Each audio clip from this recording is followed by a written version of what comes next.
Γεια σας και καλώς ήρθατε σε ένα ακόμα επεισόδιο του Πρόσεχε τι σκέφτεσαι.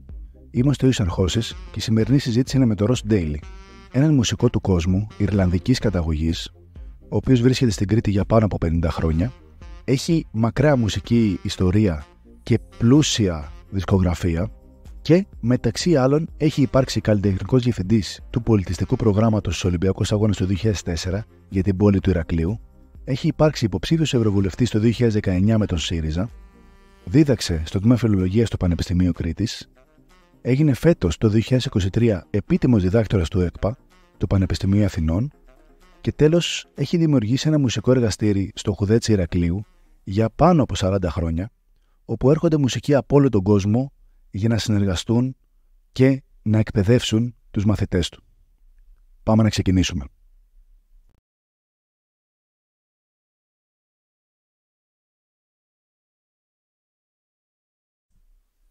Ρος, καλημέρα. Καλημέρα. Σε ευχαριστώ πάρα πολύ που είσαι μαζί μας στο Πρόσεχε τι σκέφτεσαι και δέχτηκες έτσι για αυτή μας τη συνάντηση. Καταρχάς, διάβασα για σένα και είδα ότι έχεις κάνει έτσι πολλά ταξίδια σε Ινδία, Ιαπωνία, Καζακστάν και έχεις γενικότερα πολλές άλλες επιρροές και έχεις έτσι συνδράμει πολύ στην παραδοσιακή μουσική της Κρήτης. Καταρχάς, τι σε μαγνήτησε στην Κρήτη, γιατί Κρήτη? Ήρθα στην Κρήτη σχετικά, μάλλον τυχαία, το 1970, μαζί με ένα φίλο μου που ήρθαμε απλώς καλοκαιρινές διακοπές. Ήμουν τότε 18 χρονών και μείναμε σε ένα χωριό στην Νότια Κρήτη, το Καλαμάκι, που τότε ήταν κοινωνικά 5-6 σπίτια εκεί πέρα στην παραλία και ένα καφενείο. Δεν ήταν καθόλου αυτό που είναι σήμερα. Και ούτε καν ρεύμα δεν είχε τότε το χωριό. Και τότε πρώτο άκουσα από μία κασέτα που είχε ο καφετζής κριτική μουσική και μου έκανε εντύπωση ότι είναι κάτι εντελώς διαφορετικό από ό,τι θα περίμενα. Έξω εκείνη τα χρόνια δεν είχαμε ιδέα τι μουσική μπορεί να έχει η Ελλάδα. Ξέραμε κάτι για μπουζούκια, αλλά τίποτα άλλο. Και μετά μία μέρα μας πήγανε στο διπλανό χωριό, στο Καμιλάρι, όπου ήταν κάποια τοπική γιορτή και θυμάμαι ότι στο καφενείο ήταν δύο παιδιά, ένας που έπαιζε λύρα και ένας λαούτο και παίζαν και πρώτη φορά είδα αυτή τη μουσική ζωντανά. Και μου είχε αρέσει πάρα πολύ και έλεγα ήδη από τότε ότι μία μέρα θα με ενδιαφέρε να ξανάρθω να ασχοληθώ με αυτή τη μουσική, γιατί με είχε τραβήξει. 5 χρόνια αργότερα, μετά από πολλά ταξίδια σε άλλα μέρη, Ινδία, Αφγανιστάν, διάφορα άλλα μέρη, το 1975 ήρθα εδώ με σκοπό να ασχοληθώ με τη λύρα και με τη μουσική της Κρήτης για κάποιο διάστημα, άγνωστο πόσο, δεν είχα ιδέα. Και τελικά αυτό το άγνωστο πόσο έγινε 48 χρόνια. Μάλιστα, πάρα πολύ όμορφο. Για τη Μέση Ανατολή, έχεις ασχοληθεί πάρα πολύ με τη μουσική έτσι, της Μέσης Ανατολής, τα μουσικά όργανα, τους μουσικούς και τη έτσι, βαθιά σύνδεση που έχετε δημιουργήσει. Πες μου, εσύ επέλεξες την Ανατολή ή εκείνη επέλεξε εσένα? Αυτό είναι πράγματα δύσκολο να απαντήσει κανείς. Δηλαδή πάντα έχουμε την εντύπωση ότι επιλέγουμε πράγματα, αλλά κάποια πράγματα μας έρχονται μέσα από δρόμους που δεν είμαστε σε θέση να καταλάβουμε ακριβώς πώς έγινε αυτό. Ίσως σίγουρα όχι εκ των προτέρων, ενδεχομένως εκ των υστέρων. Για κάποιο λόγο πάντα ο πολιτισμός αυτού του χώρου με ενδιέφερε. Και μάλιστα ένα παράξενο πράγμα συνέβη όταν ήμουν πολύ μικρός. Δηλαδή η μάνα μου πρωτού γεννηθώ εγώ και ο πατέρας μου είχαν ζήσει 4 χρόνια στο Ιράκ. Και η μάνα μου, επειδή ήταν μουσικός, είχε μάθει και έπαιζε πιάνο, είχε μάθει κάποιες μελωδίες αραβικές έτσι, που είχε ακούσει τότε και είχε μάθει να τις παίζει στο πιάνο. Όποτε, και βέβαια αυτή επειδή ήταν δασκάλα πιάνο, όλη μέρα έπαιζε, δηλαδή η μουσική ήταν συνέχεια στο σπίτι. Όποτε όμως έτσι κάτι μεταξύ σοβαρού και αστείου έτσι έπαιζε καμία από αυτές τις μελωδίες, αμέσως γύρναγα και άκουγα για κάποιο λόγο και δεν ξέρω γιατί. Αλλά το θυμάμαι χαρακτηριστικά ότι αυτές οι μελωδίες έτσι με ιντριγάρανε εντελώς.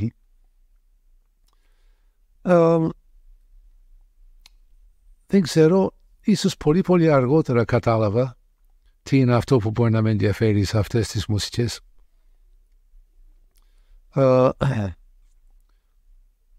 Είναι μουσικά ιδιώματα που καταπιάνονται με αρχέτυπα.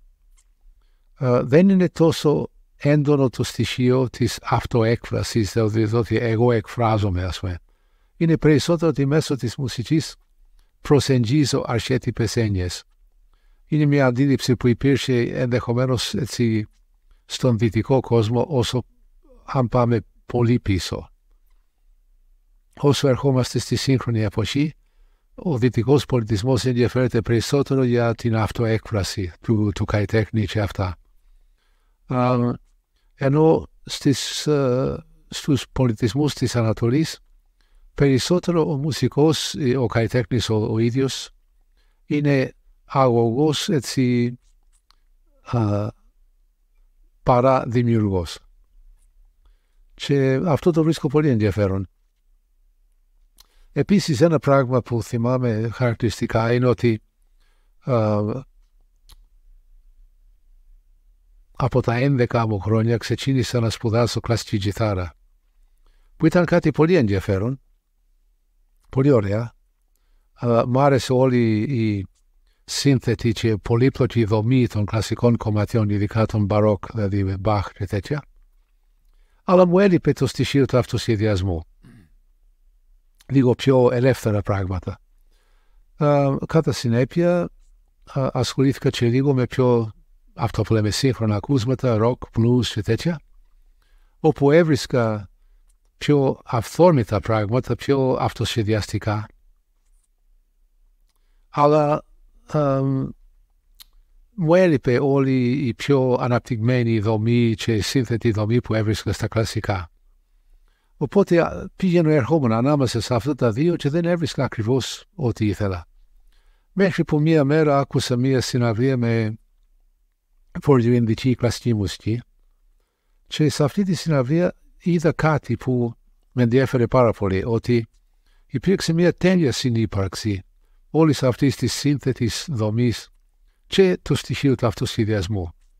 Αυτό κατάλαβα και αυτό αμέσως με τράβηξε, ότι ναι, εδώ έχουμε τα δύο στοιχεία αυτά που με ενδιαφέρουν μέσα σε μία μουσική. Και αυτό στάθηκε αφορμή έτσι για να ξεκινήσω να μελετήσω την Ινδική μουσική τότε. Άρα κατά κάποιο τρόπο δεν ήθελες να συμβιβαστείς κάπως στις νόρμες και στην κλασική μου έτσι, μουσική και ήθελες να βάλεις το δικό σου στοιχείο. Ναι, νομίζω ότι κάθε μουσικός ενδιαφέρεται αυτό. Δηλαδή, επίσης, το αντικείμενο της κλασικής κιθάρας, ειδικά εκείνη τα χρόνια, δεκαετία του 60 τώρα μιλάμε, και αρχές 70, ήταν ένας πολύ προβληματικός χώρος. Δηλαδή, ένα κλασικό όργανο χωρίς κλασική, χωρίς κλασικά κομμάτια. Δηλαδή, δεν είχαμε Μπετόβεν, δεν είχαμε Χάιντεν, δεν είχαμε Μότσαρτ, δεν είχαμε τίποτα από όλα αυτά. Έχεις μεταγραφές από κομμάτια μπαρόκ, είτε από βιολοντσέλο ή κάποιο άλλο όργανο.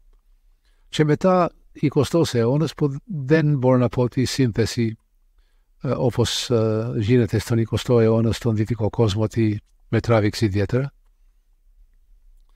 Οπότε ήταν λίγο προβληματικό. Τώρα έχει εξελιχθεί το πράγμα εντελώς διαφορετικά τώρα πια και υπάρχει πολύ μεγάλο ρεπερτόριο.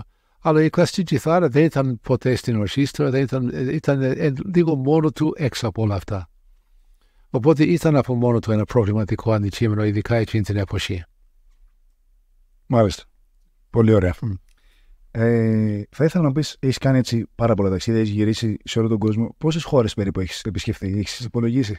Κάποτε με την Κέλλη το λογαριάσαμε αυτό. Νομίζω ότι εγώ έχω πάει σε κάπου 60, δεν θυμάμαι. 60. Ναι. Μάλιστα. Θα ήθελα να μου πεις ένα γεγονός, έτσι, αν μπορείς να διαλέξεις, ή ένα ταξίδι το οποίο θεωρείς ότι σε καθόρισε ως άνθρωπο και ως μουσικό.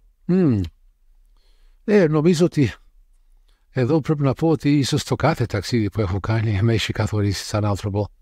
Γιατί σε καθένα από αυτά αντιμετώπισα πράγματα που δεν ήξερα, έμαθα πράγματα που δεν ήξερα.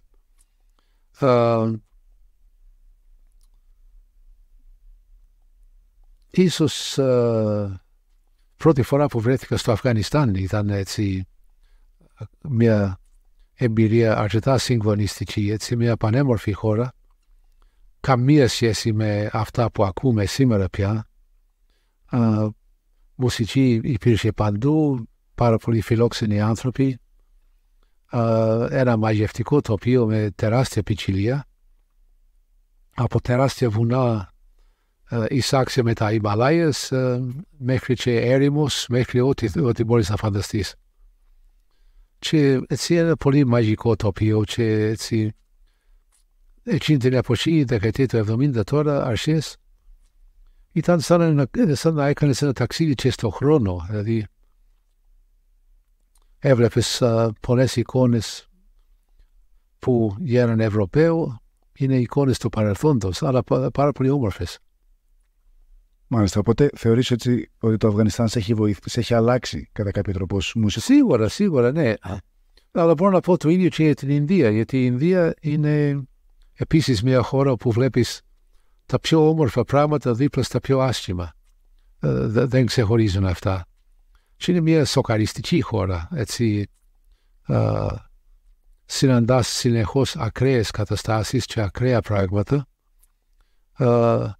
και σου ταράζει τον κόσμο το δικό σου, ας πούμε, πολύ έντονα.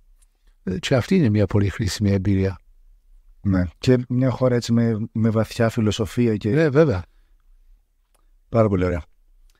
Θα ήθελα να μου πεις, έχεις φτιάξει στο Λαμβύρινθο ένα μουσικό εργαστήριο εδώ και 41 χρόνια, αν δεν κάνω λάθος. Ναι. Και έχεις έτσι πολλούς μαθητές και έχεις πάρα πολλούς μουσικούς με τους οποίους, από ό,τι έχω καταλάβει, υπάρχει μια βαθιά σύνδεση και κάπως σας έχει βοηθήσει αυτό στη μουσική σας. Θα ήθελα να μου πεις με ποιο τρόπο θεωρείς ότι βοηθάς τη ζωή των μαθητών σου μέσω της μουσικής? Στο έχουν πει έμεσα ή άμεσα ότι σε έχει βοηθήσει? Μου έχουν πει πολλά και διάφορα, έτσι. Η δική μου επιδίωξη πάντως είναι σίγουρα το τελευταίο που θα ήθελα να κάνω σε σχέση με έναν μαθητή μου είναι να δημιουργήσω ένα μικρό αντίγραφο του εαυτού μου. Αυτό είναι το χειρότερο πράγμα που μπορεί να κάνει ένας δάσκαλος. Αυτό που με ενδιαφέρει εμένα είναι να προσπαθήσω να καταλάβω τι έχει αυτό το άτομο που βρίσκω μπροστά μου, που είναι ο μαθητής, προς τα που από τη φύση του θέλει να πάει αυτός και πώς μπορώ να τον διευκολύνω να πάει έτσι. Δηλαδή να ανακαλύψει το μουσικό το δικό του, όχι εγώ να του παρέχω κάποιες γνώσεις, εννοείται, συγκεκριμένα πράγματα. Αλλά πέρα από αυτό είναι πολύ σημαντικό να βοηθήσεις τον άλλον να ανακαλύψει τη δικιά του μουσική. Γιατί τίποτα άλλο δεν θα έχει νόημα. Δηλαδή, να γίνει αντίγραφο του εαυτού μου ή κάποιου άλλου δεν έχει κανένα νόημα. Πρέπει να βρει το δικό του μουσικό κόσμο και μπορείς, νομίζω, να βοηθήσεις τον άλλο να το κάνει αυτό. Ακριβώς αυτός είναι ο ορισμός και της εκπαίδευσης, μιας και εγώ είμαι και καθηγητής, να μπορέσεις έτσι να βρεις τον μαθητή τι τον εκφράζει τον ίδιο, έτσι ώστε να μπορεί ο ίδιος να βρει τον εαυτό του και κάποια πράγματα μέσα από όλη τη διδασκαλία που του παρέχει, πόσο μάλλον στην τέχνη και στη μουσική. Ναι. Θα ήθελα να πεις, η τέχνη σου συνδέει λαούς και μουσικές που τείνουν να χαθούν. Αυτός ήταν ο σκοπός σου εξ αρχής, να βοηθήσει κάποιες έτσι μουσικές να συνδεθούν και να διατηρηθούν? Δεν νομίζω ότι είχα αυτό ποτέ ως σκοπό. Νομίζω ότι αυτό στο βαθμό που προκύπτει λίγο από μόνο του. Δηλαδή, εγώ απλώς άκουγα κάποια πράγματα, κάποια ακούσματα ή έβλεπα κάποιους μουσικούς που αυτό που κάνανε το αγαπούσα τόσο πολύ που δεν μπορούσα να μην το κάνω. Οπότε αυτό είναι βασικά. Ουδέποτε είχα τη σκέψη αυτό που λένε καμιά φορά να παντρέψω τη μία παράδοση με την άλλη, κάτι τέτοιο. Όχι. Απλώς ότι όταν έχεις ασχοληθεί με μία μουσική παράδοση και με μία άλλη και ενδεχομένως και με μία τρίτη, ότι όλα αυτά υπάρχουν μέσα σου ως ένα κομμάτι της ζωής σου. Οπότε όταν πας να κάνεις κάτι δικό σου, κάτι από το ένα, κάτι από το άλλο, κάτι πάλι από το άλλο, θα βγούνε μέσα σε αυτό που φτιάχνεις εσύ. Σαν φυσική διαδικασία και όχι σαν συνειδητή επιδίωξη. Πολλές φορές όταν προσπαθούν να παντρέψουν το ένα με το άλλο, λίγο κατόπιν μιας ιδέας, ίσως τα αποτελέσματα δεν είναι πάντα ό,τι καλύτερο. Αλλά όταν προκύπτει φυσικά, επειδή έχεις βιώσει και το ένα και το άλλο, μου φαίνεται ότι έρχεται ένα πιο ισορροπημένο και φυσικό αποτέλεσμα. Και κάπως έτσι εκφράζεται η μουσική μέσα από εσένα, γιατί είναι και αυτή μια τάση ίσως τελευταία με τη μουσική να συνδέονται λίγο διαφορετικοί κόσμοι και κουλτούρες ίσως, αλλά νομίζω ότι αυτό είναι το κομμάτι που λείπει, ότι ίσως δεν βρίσκουν από μέσα τους αυτό που τους εκφράζει.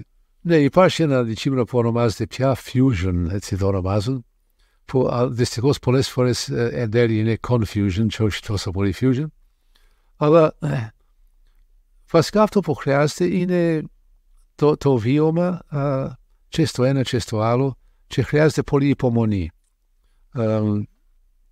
Καμιά φορά αυτά τα πράγματα προκύπτουν τώρα πια από την παρέμβαση παραγωγών ή κάποιων άλλων ανθρώπων. Δηλαδή, πόσες φορές έχω δει που ένας παραγωγός επιλέγει 4-5 μουσικούς από διαφορετικές χώρες και απλώς τους βάζει πάνω στη σκηνή. Λοιπόν, αυτό συνδυάστε τώρα. Αυτό απλώς στηρίζεται στα καλά αντανακλαστικά των καλών μουσικών που θα κάνουν οτιδήποτε να μην γίνουν ρεζίλια επί σκηνής και δεν είναι μια πραγματική συνεργασία, μια πραγματική συνάντηση. Είναι απλώς προσπαθούν όλοι να σώσουν την κατάσταση όπως μπορούν. Αυτό δεν έχει ενδιαφέρον για μένα. Εμένα μου αρέσουν τα πράγματα που διακρίνω ότι και ο ένας και ο άλλος που συμμετέχουν στο project αυτό έχουν δουλέψει, έχουν κάνει τον κόπο να μάθουν την πλευρά του αλλού, να κατανοήσουν έτσι τι κάνει και ο άλλος και να μια πραγματική προσέγγιση του διαφορετικού. Και ίσως έτσι δημιουργείται και η σύνδεση. Ναι, να έχεις ασχοληθεί πραγματικά να καταλάβεις την μουσική και τον άλλο κατ' επέκταση. Ναι. Βλέπω ότι έχεις πάρα πολύ αγάπη για τη φύση έτσι, και τα σκυλιά σου. Από πού αντλείς έμπνευση? Από τη φύση, θεωρείς, για τον άνθρωπο? Και επίσης, πότε την βρίσκεις την έμπνευση αυτή να γράψεις? Όταν δεν είσαι καλά, όταν είσαι χαρούμενος? Πότε ακριβώς? Στη μουσική που φτιάχνουμε εμείς είναι λίγο διαφορετικό αυτό. Δηλαδή, δεν είναι να πεις ότι εμπνέεται από κάτι συγκεκριμένο, ούτε έχει αναφορές σε κάτι συγκεκριμένο. Γι' αυτό πολλές φορές έχω την αίσθηση ότι δεν είμαστε εμείς οι ίδιοι ακριβώς η δημιουργία αυτού του πράγματος που κάνουμε, όσο είμαστε η αγωγή αυτού. Δηλαδή ότι έρχεται μέσω μας. Φτιάχνω μουσική επειδή αισθάνομαι ότι είναι η φύση μου να κάνω αυτό.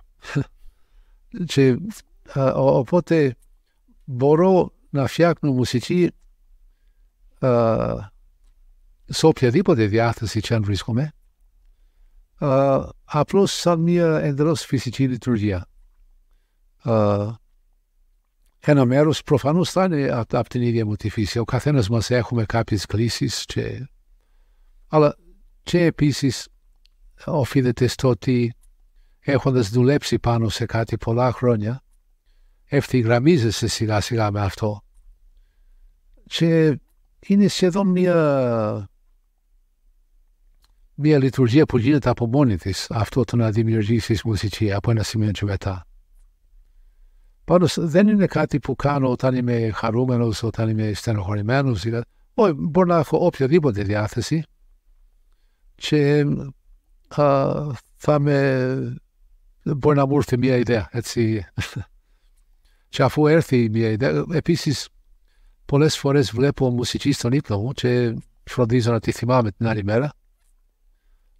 Αυτή είναι η μέθοδος του Ντεμπέλη συνθέτη, που το παίρνεις έτοιμο το πράγμα. Από πού δεν ξέρω. Ναι.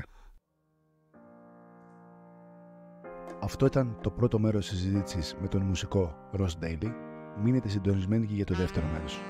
Να είστε όλοι καλά, θα τα πούμε σύντομα.